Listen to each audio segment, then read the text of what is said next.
Big TV యాజమాన్యానికి, big TV యొక్క ప్రేక్షకులకు అందరికి కూడా నూతన సంవత్సర సంక్రాంతి శుభాకాంక్షలు తెలియజేస్తాను. ఆంధ్రప్రదేశ్లో రాజన్న రాజ్యం తీసుకొని వస్తానని చెప్పి ఈ రాష్ట్రంలో ఉన్నటువంటి యువతకు, అక్కా చెల్లెలమ్మకు, అవ్వకు, తాతకు నేను మేలు చేస్తాను, ఈ రాష్ట్రాన్ని అభివృద్ధి పదంలో పరిగెత్తిస్తానని చెప్పి రాష్ట్ర వ్యాప్తంగా మొత్తం పాదయాత్ర చేసే సమయంలో వాగ్దానాలపైన వాగ్దానాలు చేసి మైకులు కొట్టుకుంటూ ఈరోజు వాగ్దానాలు చేసినటువంటి పరిస్థితి. అధికారంలోకి వచ్చి 4 సంవత్సరాల 7 నెలలు అయినప్పటికి కూడా ఈ రాష్ట్రంలో కనీసం రోడ్డుకు పడినటువంటి గొంత కూడా పూడ్చినటువంటి పాపాన పోలేదు. ఈరోజు అనేక హామీలు, టీచర్లకు సిపిఎస్ రద్దు కావచ్చు, అంగన్వాడీలకు ఈరోజు వాళ్లకు తెలంగాణ కంటే మెరుగైన జీతాలు ఇవ్వడంలో కానీ ఇస్తానని చెప్పిన మాటలు కావచ్చు, ఆశాలకు కనీస వేతనాలు కావచ్చు, లేకపోతే ఈరోజు అవుట్సోర్సింగ్లో పనిచేస్తున్నటువంటి సర్వశిక్షా అభియాన్లో పనిచేస్తున్నటువంటి ఉద్యోగస్తులకు కనీస వేతనం పే స్కేల్ కావచ్చు, లేకపోతే ఈరోజు మధ్యాహ్న భోజన పథకంలో పనిచేస్తున్నటువంటి వారికి, లేకపోతే స్కూల్ స్వీపర్స్గా పనిచేస్తున్నటువంటి వారికి, అగ్రిగోల్డ్ బాధితులకు, ఇలా చూసుకుంటే రాష్ట్ర వ్యాప్తంగా అంద కార్మిక రంగాల వారికి ఈరోజు మోసం చేసినటువంటి పరిస్థితి. ఎప్పుడు చూసినా కానీ మాట తప్పను మనమ తిప్పను అనే మాట ఈరోజు ఎక్కడ మాట తప్పలేదో చెప్పమని చెప్పి ఈరోజు జగన్మోహన్ రెడ్డి అడుగుతున్నాం. ఈ రాష్ట్రంలో ఏ ఒక్కరికైనా ఉద్యోగం ఇచ్చారంటే నేను 2,50,000 ఉద్యోగాలు ఇచ్చానంటున్నాడు. 2,50,000 ఉద్యోగాలు, పర్మనెంట్ ఉద్యోగాలు చాలా ఉన్నాయి. ఈరోజు టీచర్ పోస్టు డిఎస్సి వదలలేదు. ఇంతవరకు జాబ్ క్యాలెండర్, ప్రతి సంవత్సరం జాబ్ క్యాలెండర్ వదులుతాను, ఇంతవరకు జాబ్ క్యాలెండర్ వచ్చినటువంటి పరిస్థితి లేదు.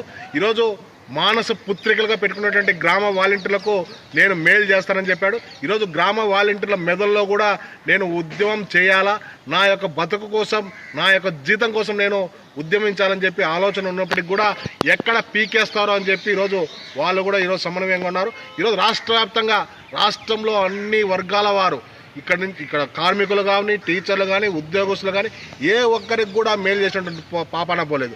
ఎక్కడే కానీ ఒక పరిశ్రమ తీసుకొచ్చినటువంటి పరిస్థితి లేదు.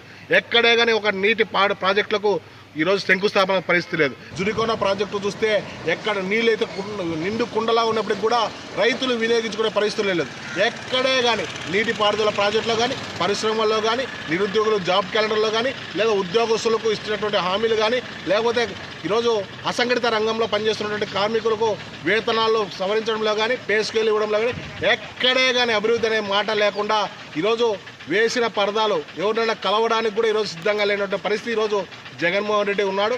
ఎక్కడికైనా పర్యటనకు వస్తే పరదాలు కప్పుకొని ఈరోజు పర్యటించే పరిస్థితికి ఈరోజు జగన్మోహన్ రెడ్డి ఉన్నాడు.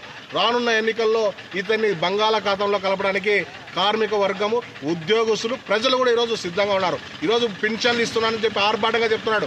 3,000 పింఛన్ అని చెప్పి 4 సంవత్సరాల 7 నెలలకు నువ్వు 3,000 చేశావు. ఒకేసారి 3,000 చేస్తానని చెప్పిన మాట 3 సంవత్సరాలకు చేశావు. మద్యపాన నిషేధం ఎక్కడే కానీ లేదు. ఈరోజు మద్యం ఏరులే పారులే, ఈరోజు నకిలీ మద్యం అమ్మి ఈరోజు ప్రజల ఆరోగ్యాల జీవితాలతో ఆడుకునే పరిస్థితి. ఈరోజు అనేక రకాలుగా ఈ రాష్ట్రాన్ని భ్రష్టు పట్టించారు. ఈరోజు 11 లక్షల కోట్ల రూపాయలు అప్పు తీసుకొచ్చి 2,30,000 కోట్లు ఈరోజు ఖర్చు పెట్టి మిగతా డబ్బులు ఏమైనాయో తెలియని పరిస్థితి. ఈరోజు పెట్టేది గోరంతా, దోచుకునేది కొండంతా అని చెప్పి ఈరోజు వైసీపీలో ఉన్నటువంటి నాయకత్వం, జగన్ ప్రభుత్వం లిక్కర్ మాఫియా, ఇసుక మాఫియా, ల్యాండ్ శాండ్ మాఫియా, ఇలాంటి మాఫియాలతో ఈరోజు రెచ్చిపోయి ఆదాయాన్ని వాళ్ళకు అనుగుణంగా చేసుకొని ఈరోజు సంపాదించుకునే తప్పితే ప్రజలకు ఎక్కడే కానీ చేసినట్టు లేదు. ఇక్కడ హైవే రోడ్లు కానీ, లేకపోతే చిన్న రోడ్డు కానీ, పల్లెల్లో ఉన్న రోడ్డు కానీ, చిన్న గుంత ఇసుక కనీసం కంకర వేసి బూడ్చినటువంటి పాపాన కూడా ఈ రాష్ట్రంలో ఎక్కడ పోలేదు. గుంతలు మయమైపోయి ఈరోజు చాలా మంది యాక్సిడెంట్లకు గురైపోయి ప్రాణాలు కోల్పోయి, లేదంటే కాలు చేతి తిరిగిపోయి అవస్థలు పడుతున్నటువంటి పరిస్థితి. ఇది ఈ రాష్ట్రంలో జరుగుతున్నటువంటి దౌర్భాగ్యమైనటువంటి పాలన. ఈ యొక్క పాలన నుంచి విముక్తి చెందాల్సిన అవసరం ఉన్నది.